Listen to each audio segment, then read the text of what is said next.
Hi, everyone, and welcome to Cinephile Sexy Time. I'm Will. I'm Dale, and this week we have a special guest, James. Hello, Internet people. Now, before we begin today's show, we would like to remind you how to connect with us. Best way to get a hold of us is going to be facebook.com/cinephilesexytime. You're going to constantly see us updating that, posting a lot of new material, and things for your feedback. Definitely give us a call, 717-SEXY-BITCH, and leave us a voicemail. We'd love to hear from you. And ultimately, just send us a tweet that's at CP Sexy Time, Cheese Pizza, Sexy Time. Going back to the Facebook, I just want to remind everyone out there to check that back daily. We are updating that daily. We have a lot of cool stories up, so we really want to push the Facebook. It's an awesome way to connect with us, so please check us out, like us, we'll like your page. And anytime you think there's something you would like us to talk about, put that up on our Facebook as well, and we'll read it and get back to you about it. Absolutely. Now, Dale, what's up with the iTunes and the website? All right, ultimately, we should have this podcast available for download this coming week, which means that up until this podcast, that's 1, 2, 3, and today's number 4, you should be able to download all of them before number 5 comes out. That's our hopes. I don't see why it shouldn't happen. Which is exactly what we said last week, but for real this time. For realsies. For real. All right, next up, we have new releases. We're going to go to a quick music break.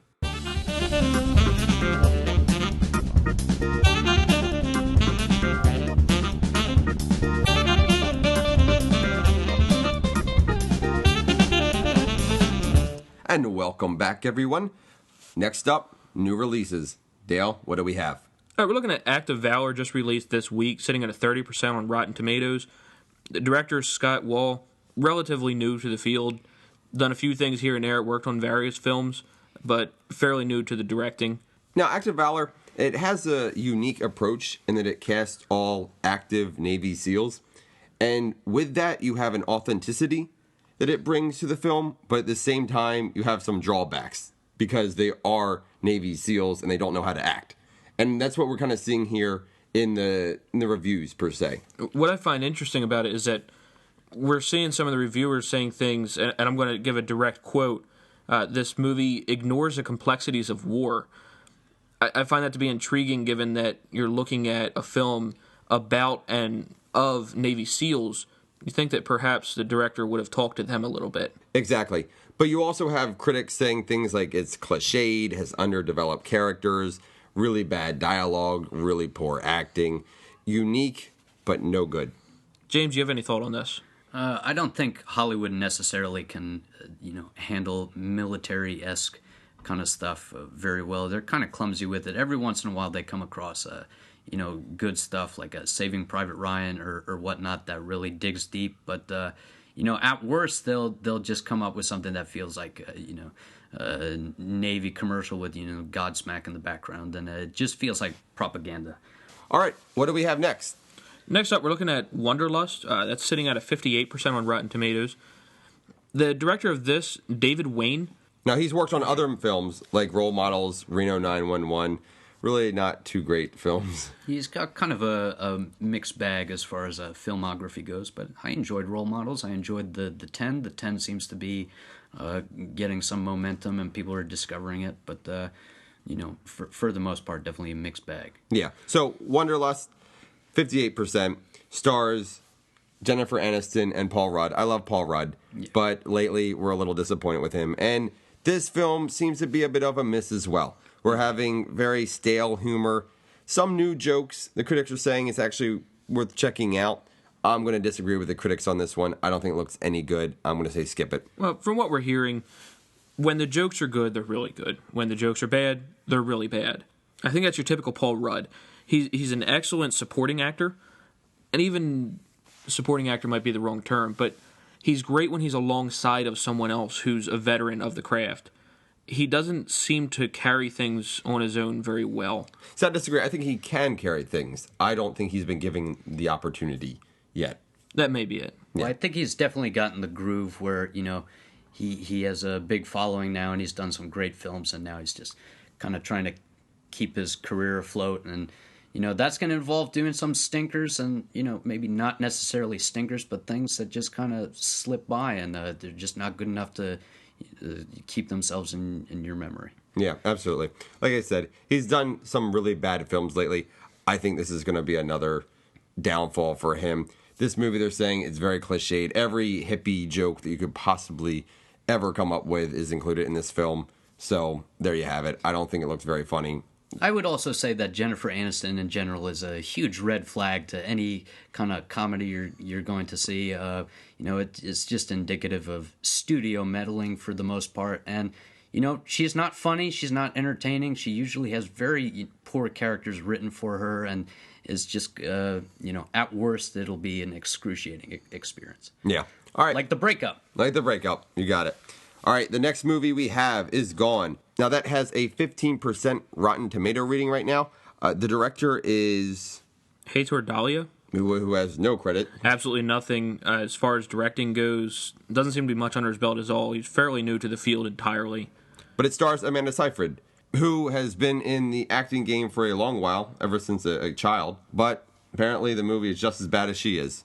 People are saying no suspense, no danger, zero believability. And Amanda's Seyfried, for whatever reason, I cannot pronounce her last name, but, she's really not carrying her weight at the moment. Done very mediocre films. I know the Red Riding Hood of last year, people really came down hard on that, and she's just been doing really she's just been doing really mediocre stuff, and she seems to have glimmers of talent, but she's yet to have someone to really put her in the spotlight where she can shine and do something interesting. And critics are saying in this film she's terrible and very unentertaining. She's not made for theater. She's made for TV videos, Hallmark Channel. But perhaps she's one of those people that just needs a veteran director and screenwriter, someone like Clint Eastwood, to come along and help her out, push her where she needs to go, and really develop her. She seems to have potential, Sure. just not using it. Okay, I can kind of see that. All right, next up we have Tyler Perry's Good Deeds. Well, Tyler Perry presents Good Deeds. We were talking about that earlier, how Tyler Perry always titles his movies with his name in the actual title. So it's never just Medea, it's Tyler Perry's Medea, or Tyler Perry's Why Did I Get Married To, or something along those lines. I don't know. To be honest, I can't stand Tyler Perry. Let's give a quick rundown of this movie. Well, neither can the critics for this one. Nobody ever has. But let's give a quick rundown of the movie before we actually get into Tyler Perry himself. It's sitting at a 28% in Rotten Tomatoes. That right there is a red flag. If the term Tyler Perry wasn't the red flag for you. As always, it's predictable, it's flat, there's nothing to it whatsoever. He's racist, he's sexist. And melodramatic. Yeah, absolutely. And he does nothing but put in dialogue and things that don't make sense. They're funny when they're not meant to be funny. Laughable dialogue, yeah. And it's a long, drawn-out story, too, that we're looking at here. So why even go see this? Why bother with any of this? I, on the other hand, am a huge Tyler Perry fan, and I feel like...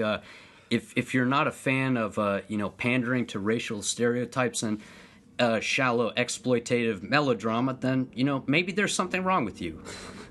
All right, nice, James. Thank you. We will remember that and keep that in mind.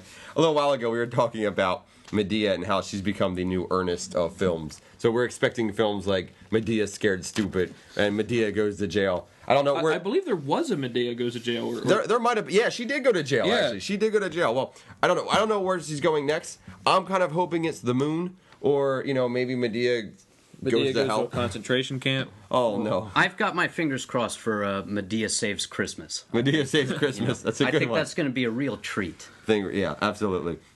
Overall, it's Medea. Very hypocritical. I always felt that Tyler Perry is very hypocritical in his messages. He wants people to be loving and kind to people, yet Medea comes in with a chainsaw and burns down the house and gets her revenge. I don't know how you do that with a chainsaw, but seriously though, don't see it. Tyler Perry's making enough money as it is. His audience is kind of built in, and you really don't need to contribute. And frankly, he's kind of harmless, and people forget about his movies in 2 seconds. All right, this week for limited releases. What do we have? First up, we're looking at Tomorrow When the War Began, sitting at a 63% on Rotten Tomatoes. This is directed by Stuart Beattie. He is the same person that did the screenwriting, not directing for, but the screenwriting for 30 Days of Nights, Collateral, and Derailed. Yeah. Terrible movie. I Derailed. enjoyed Collateral. Yeah, But I it's like a big title. Collateral, and I Yeah. actually enjoyed 30 Days of Night for what it was. Yeah. But God, Derailed, what a Yeah. bad. I saw that movie in theater. But going back to the movie, all right. So the critics are saying that this is a fast-moving movie with several shortcomings. It's really good, but it is flawed. They do say it's pulse-pounding, but a bit far-fetched. So you might want to go check it out if you're a big fan of action. Go go see it. What I found interesting is that in the same sentence that they're saying that this movie's far-fetched, they're also saying that it still draws you in. So even though it's something that it seems unbelievable, it just has you sitting on the edge of the seat wondering, what's happening next? What's going on? It's a bizarre combination. You don't normally see something like that. Yeah, but a more of an indie film by all means. We also have The Forgiveness of Blood coming out this week. That has an 86%. Joshua Marston directed, another indie film, like I said before. It's the same director, actually, from Maria, Full of Grace. So, people are saying it's a classic slow burn. Might want to check it out if it interests you. We're probably not going to see it. It seems a little too small for us. Supposedly, it feels really authentic. It's supposed to be a compelling film. Just something overall, it might be worth checking out. I might not recommend running out to look at it right away, but keep it on your list. Put that on your queue for Netflix. The third and final film that we're looking at in limited releases is a film called The Ferry. It's currently sitting at a 100% on Rotten Tomatoes. It's directed by Dominique Abel. Forgive me if I'm pronouncing that incorrectly. This 100% that it's sitting at, that's a little misleading. There's very few ratings on it so far. There haven't been very many reviewers looking at it. So that 100% is very susceptible to falling very quickly over a short period of time. But we can see where it goes. Absolutely. The critics are saying it's whimsy with some gifted performances. It's visually arresting. I don't know if you know anything about the plot, but it revolves around a hotel clerk who falls in love with a fairy. So, I mean, I don't know. Might be something you're interested in. I'm not. It Don't sounds really care. reasonably entertaining. Okay, we have some new DVDs and Blu-ray releases for this week. What do we got? First up, we're looking at Enemies of the People. It actually got 100%, directed by Rob Lemkin. Another indie film. You probably don't know much about it. Not a whole lot about the film entirely. Not actually much media around it at all. Yeah. So we're going to move on. All right. Hugo. That has a 93%. Obviously, that's up for a few Academy Awards. Martin Scorsese film. You've heard about it. Ben Kingsley's in it. Sacha Baron Cohen. Christopher Lee. Solid film. James, you saw it. Yeah, I thought Hugo was really terrific. There were a lot of detractors in regards to Martin Scorsese doing a family film, but I thought, he just has a really good flair with just filmmaking, and the movie is actually about filmmaking. I don't want to spoil anything too much, but it's definitely about the magic of filmmaking, and hopefully it'll open people's minds to the idea of what film can bring. And it's great, it's colorful, great performances. Ben Kingsley is fantastic. It's nice to see Christopher Lee. He has a small role, but is very, very good, very suited for what he can bring. And Sacha Baron Cohen, is one of his more serious roles, but I think he did a really terrific job as a side character, but it's a lot of fun. And I love Sacha Baron Cohen. So yeah, and it was just really good. Frankly, Disney is probably making the best kids movies nowadays, but family films kind of take the shaft nowadays, and it's cool to see a virtuoso like Martin Scorsese to bring something really fresh to the table that's entertaining for pretty much anybody who likes going to movies, even if you're not a huge movie buff. It's super entertaining.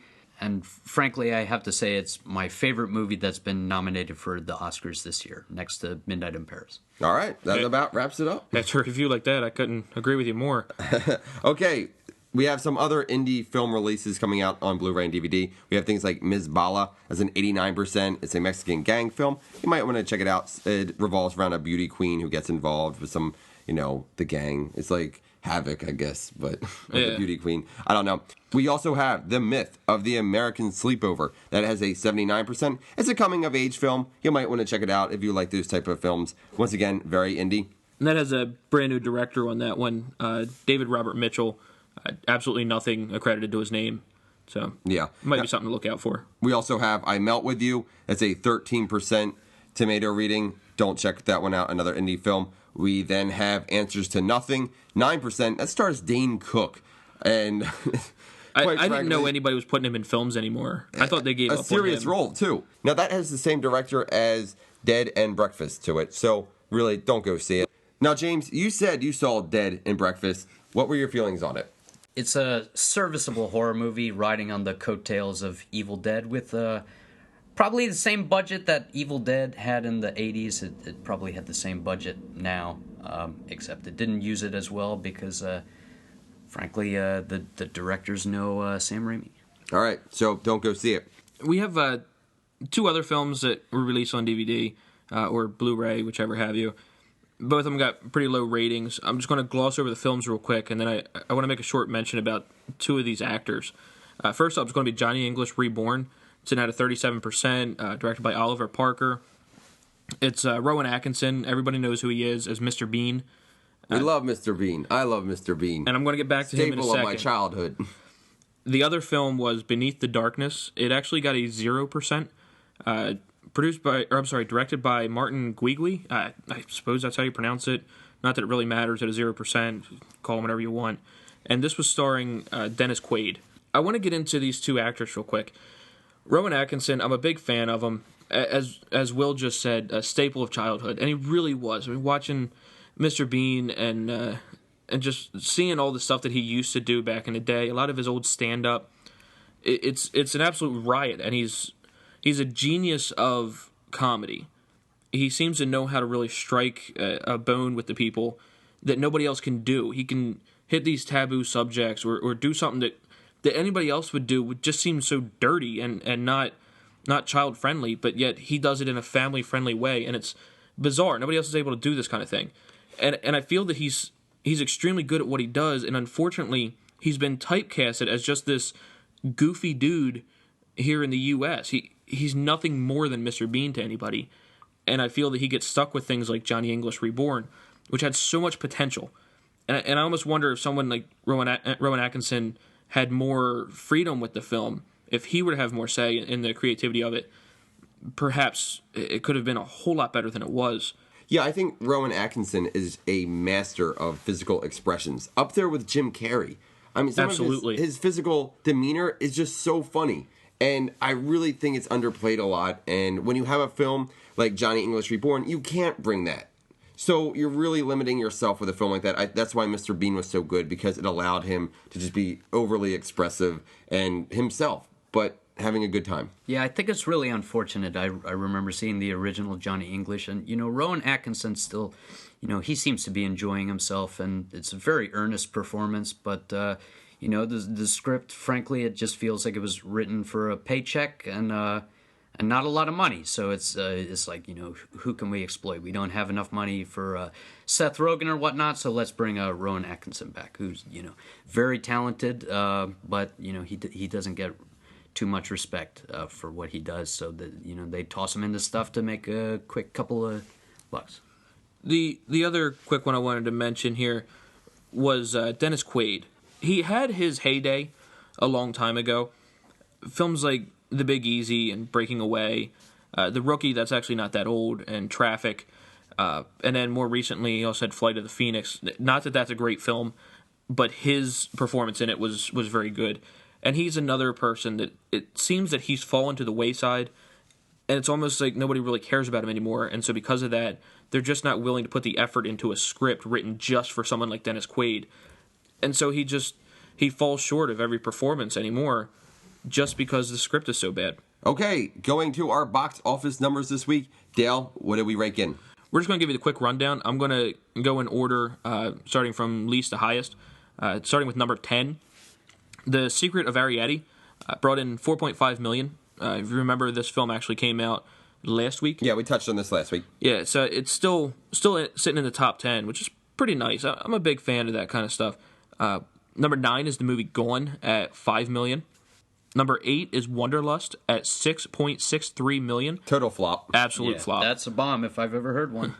Number 7, This Means War at $8.5 million. One of the worst films of the year so far. Absolutely. Number 6, Ghost Rider at $8.8 million. I really wish that was lower on the list. Unfortunately. All right, number 5. The Vow at $10 million. So The Vow came out, was this 2 weeks ago? Yeah, and it almost raked in a total of $100 million all in all. With Valentine's Day, everything like that, people flocked to the movie theaters to see it. And it's still sitting at number 5 with a 23% rating. Yeah, it's pretty bad. Not too good. Number 4, we have Safe House at $11.4 million. Number 3 is going to be Journey 2 at $13.5 million. A little too high for my liking. Number 2 is going to be Good Deeds at $16 million even. And the number 1 is actually Act of Valor at $24.7 million. Yeah, so a lot of people actually thought that was pretty interesting and saw it. Overall, for the new releases this week, not a lot of good things out there. A lot of indie films being released. So unless you're into the indie scene, I would stick to some of our recommendations in the previous weeks. Keep in mind, it's still February. This is where they cram in all the turkeys, so, sit tight. Absolutely. All right, we're going to go to a music break. Come back with headlines for this week.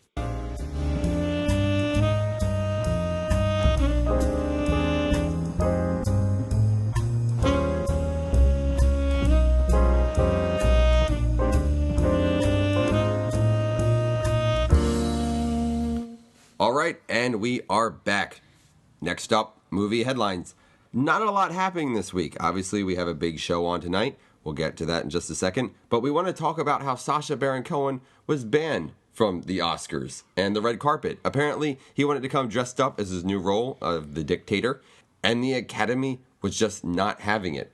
Now, this is a little hypocritical considering some stunts pulled in the past. If you look at things like, Trey Parker or Ben Stiller dressing up as an avatar. So I'm a little on the fence of this. Then again, the dictator doesn't look too great, whatever. But yet we have Sacha Baron Cohen who responded to being banned with a dictator video.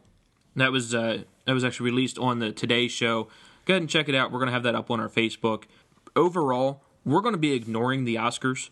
They're ignoring every single good film that came out last year, and they're substituting them with absolutely horrid things for no reason other than to get a higher ratings. So they're not even going to be talked about. Yeah, we're not watching it.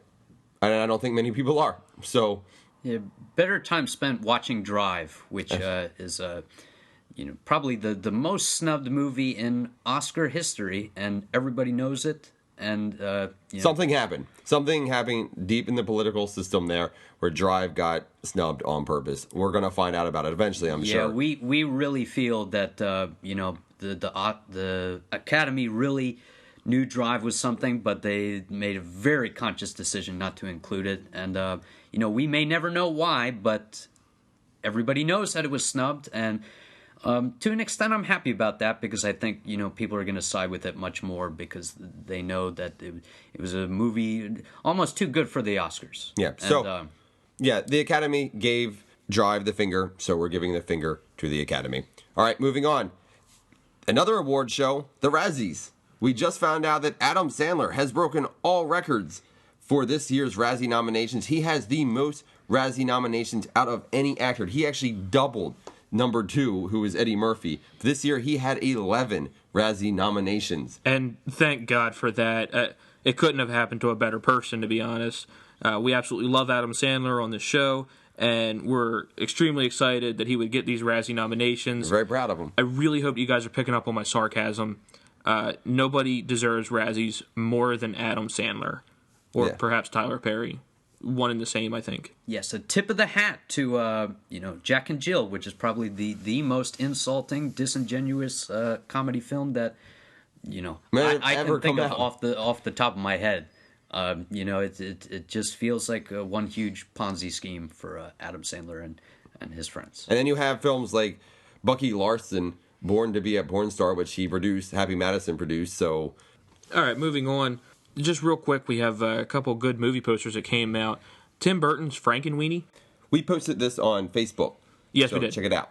I'm pretty excited for Frankenweenie, actually. I don't think I should be, but I am.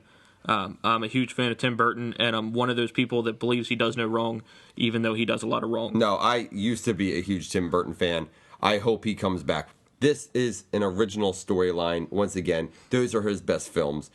I hate his remakes. I just want a new film and a new storyline and new characters. Although it's really not new, completely new, because this is based on a short he did way, way, way back that you can check out if you have the Nightmare Before Christmas DVD. So Yeah, I've really got my fingers crossed for Frankenweenie. I think, the short, that was when Tim Burton was at his freshest. And, it's kind of strange to imagine a world where he wasn't around, but he definitely made his mark with, stuff like that. And now he has the respect and, the resources to really pull off something. The money. Terrific. So, Yeah. I'm The other movie poster we have this week, Piranha 3 Double D. Now, this is my guilty pleasure. I love Piranha 3D. It was so much fun and violent and gory and nasty, but it was a good time. I was sitting in the theater having a great time, and there's something to be said about that. Even though it's not a really good movie per se, the critics loved it. They really enjoyed it. It knew what it was, and it did it really well. Yeah, it was shockingly gory for a Hollywood horror film. I was definitely kind of blown away, and it's not even just piranhas attacking people. Like, people get decapitated by boats, and Yeah, Eli Roth got his head split in half with a boat. So there's that. I thought the original Piranha was pretty good. I'm not sure if I would pay to see the sequel. I will slightly underwhelmed. But it's fun, and I didn't really feel like I was cheated in any way. And again, there's tons of gore, and especially for a Hollywood movie, they definitely let a lot slide. It's a very grisly film. Yeah, and it also has a lot of how do I Boobs. put this? Yeah, that too. So yeah, that doesn't hurt. Anyways, we're gonna go to a music break. We're gonna come back with the featurette for this week. Featurette. 11 horror films that you should know about. We'll be right back after this music break.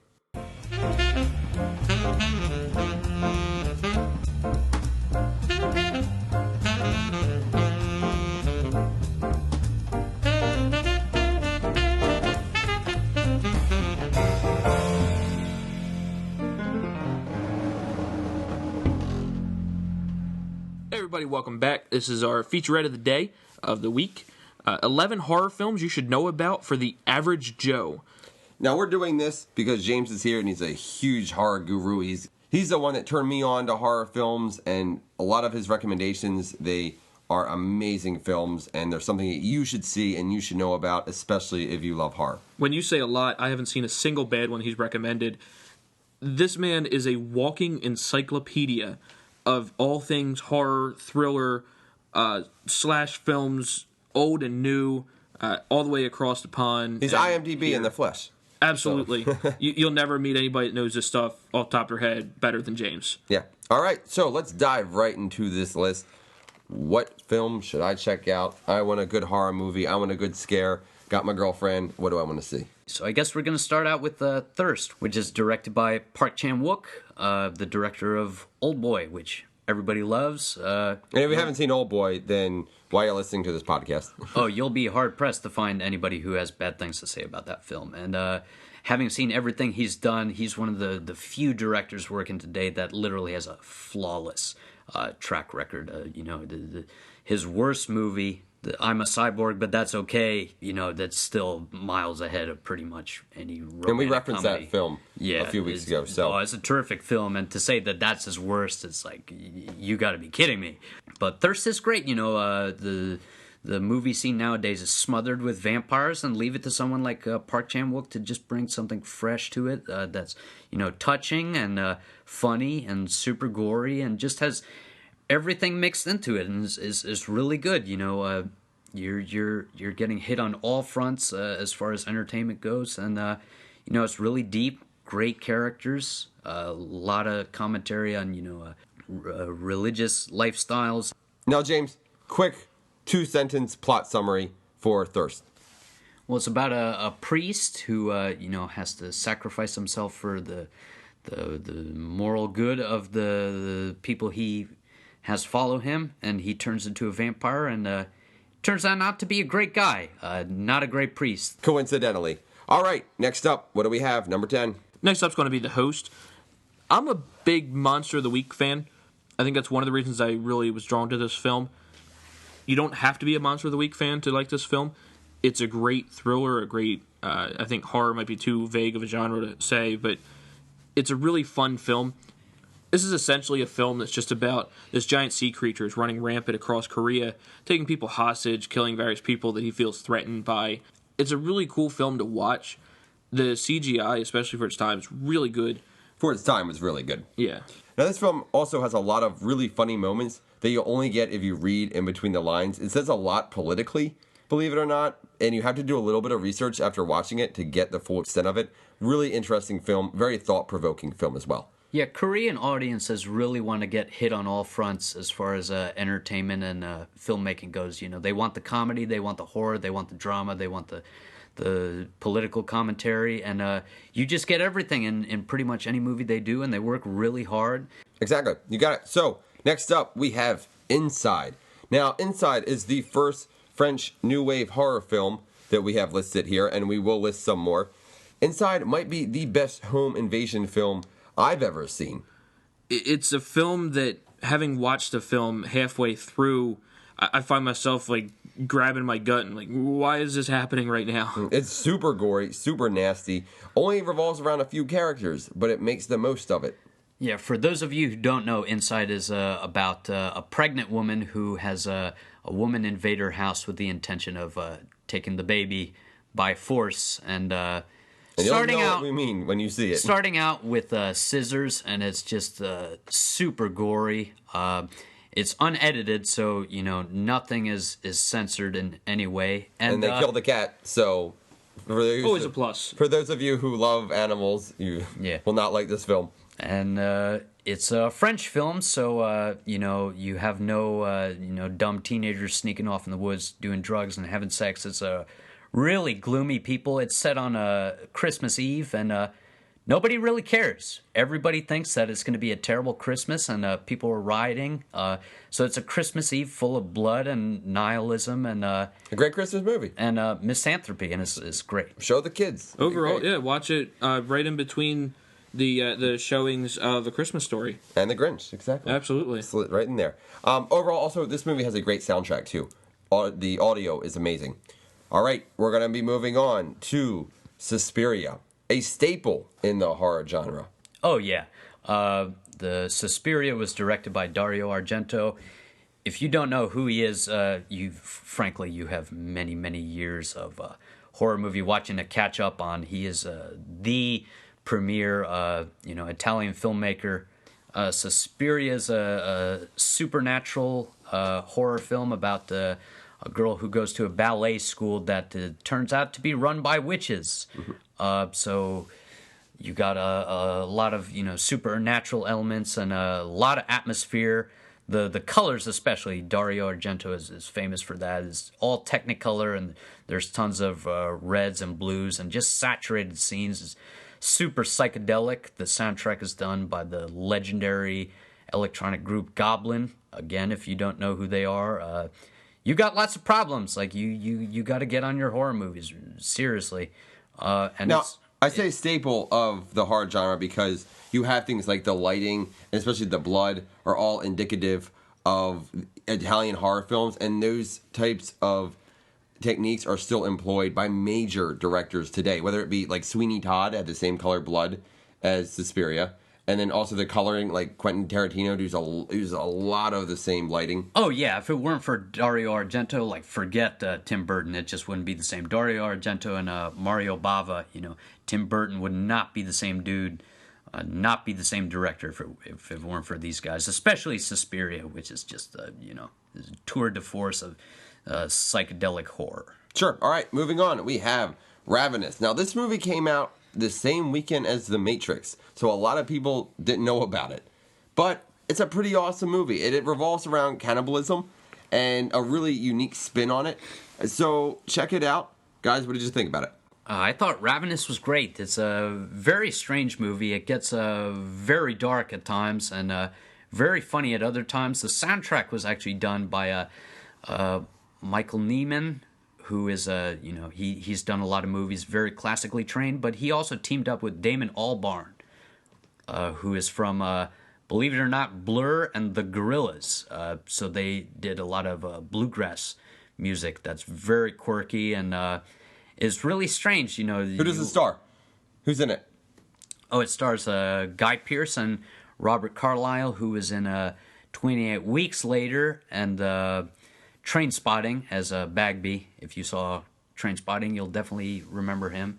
And it's sort of a throwback to like a Donner Party horror with like cannibalism in colonial times and people living in caves and eating each other, and very gory and has a lot of puns and is a very quirky film. And a quick fun fact, the snow is actually a bunch of white towels. So if you notice in the woods, you'll see all the snow laying on the ground. It's actually just towels. And now, after knowing that, you can definitely point it out and see it. Oh, you definitely see some dude kick over a towel and it's like, yeah, that's definitely not snow. But just the same, you know, there's a lot of atmosphere in the film, and is just very strange mix of different feelings, and it's just great.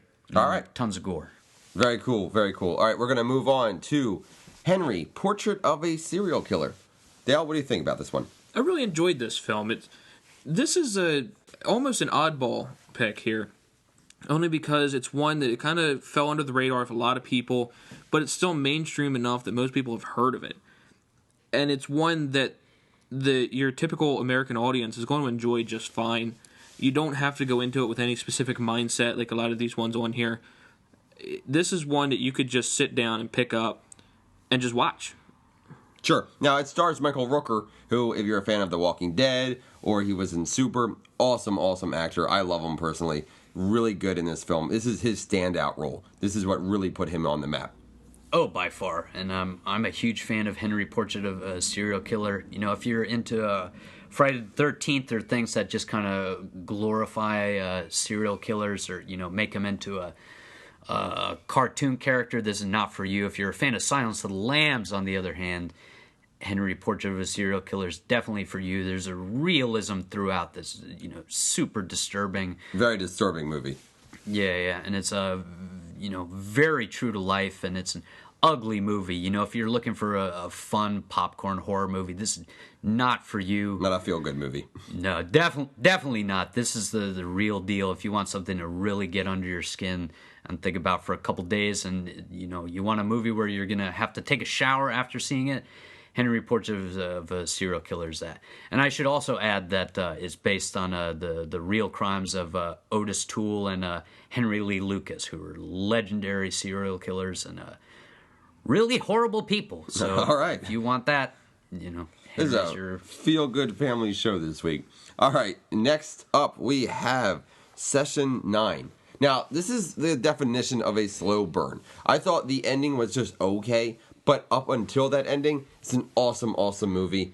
Session 9 is about a group of guys who are hired to clean asbestos out of an abandoned insane asylum, which was actually shot at a real abandoned insane asylum where they did lobotomies and stuff, and it's supposedly like an actually haunted place, and people could feel a disturbing atmosphere. But the movie's about these guys who come and they're not prepared for the supernatural powers that are to greet them within the walls of this insane asylum. And it's also about grief and weak people. Like the main character, he's had a bad past with his ex-wife and his newborn son, and it's about he has a lot of grief in his life, and it's about how the insane asylum exploits the powers within. And if you like The Shining, this is definitely for you. There's a lot of similarities where it's about a weak person who comes to a place where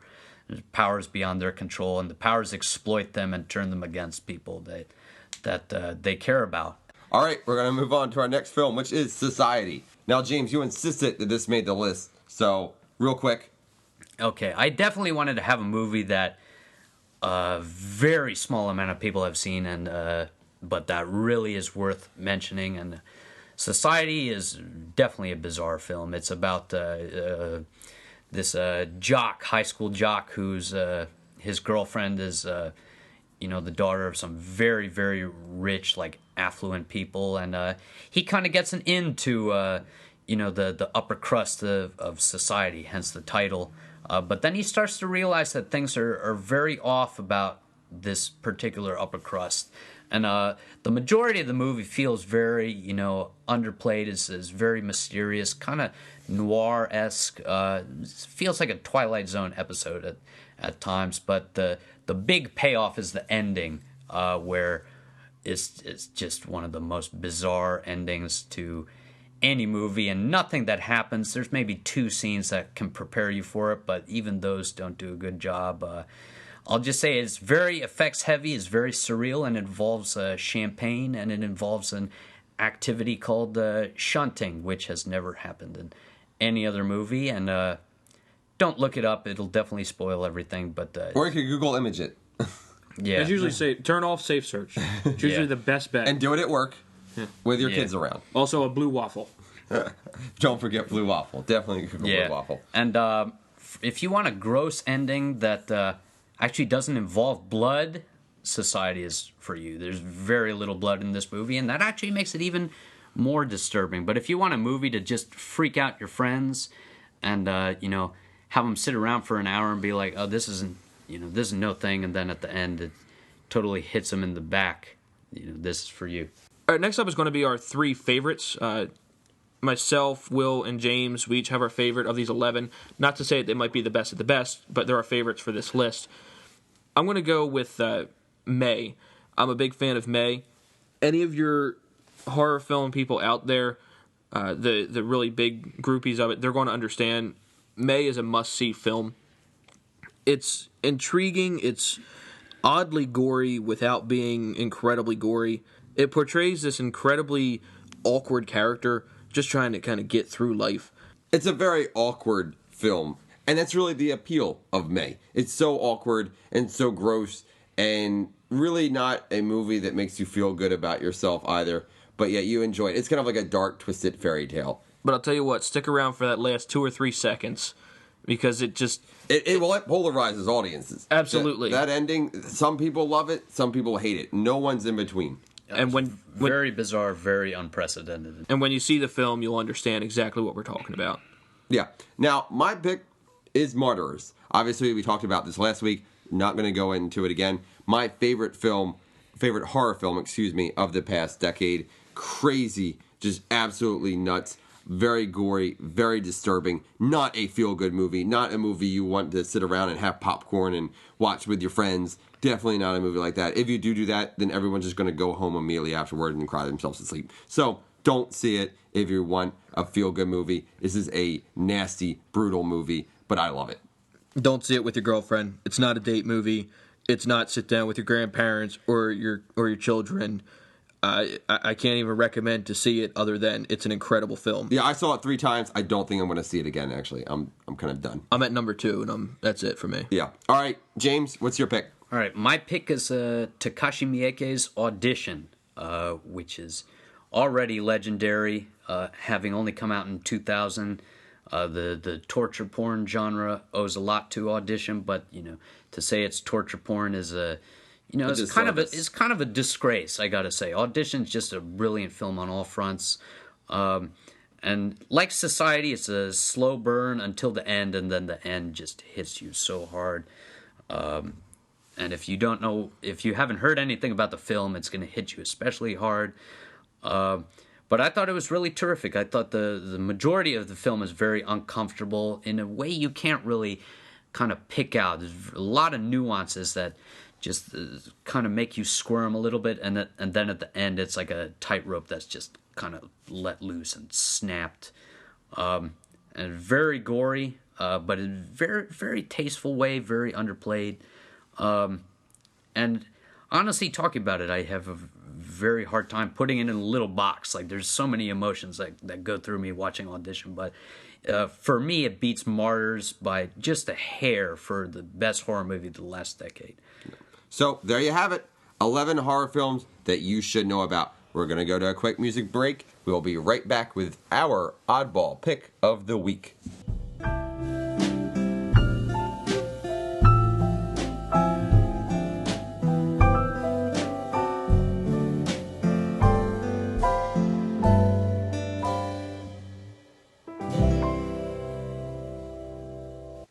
welcome back. Next up, our oddball pick of the week. Dale, what's your pick? My pick's actually going to be Little Children, directed by Todd Field.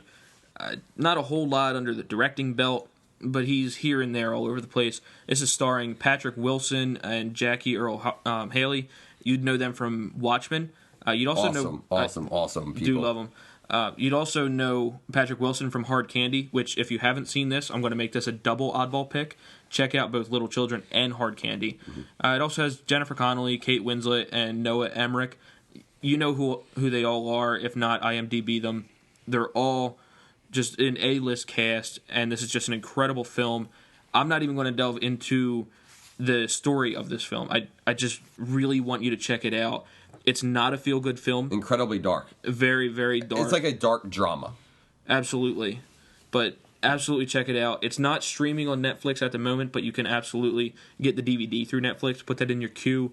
Get it next week. Very good. Now, my movie is available on Netflix Instant Stream. I'm going to highly recommend that you check out Buried. This stars, I know, and please don't kill me, Ryan Reynolds. It was directed by Rodrigo Cortez. He's actually a Spanish director, fairly new on the scene.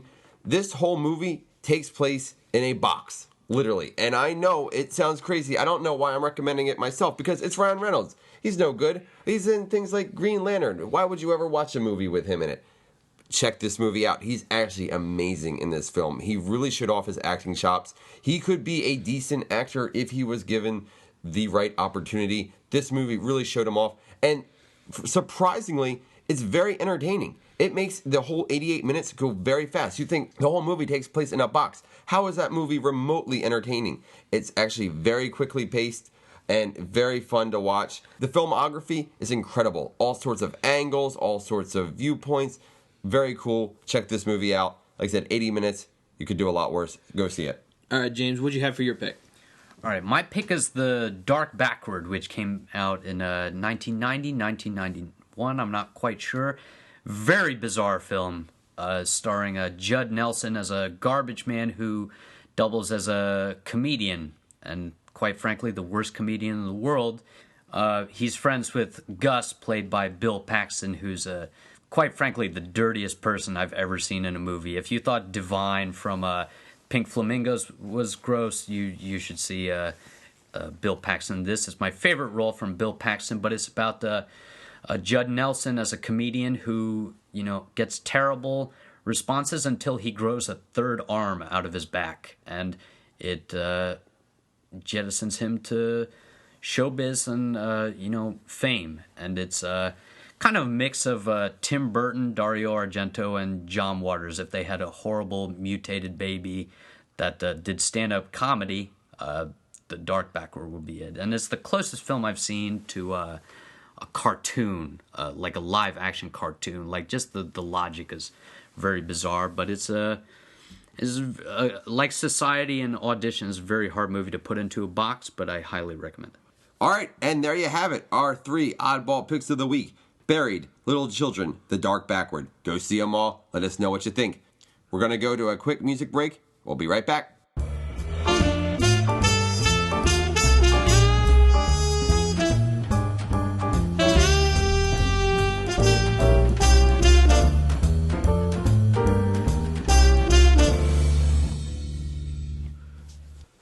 And welcome back.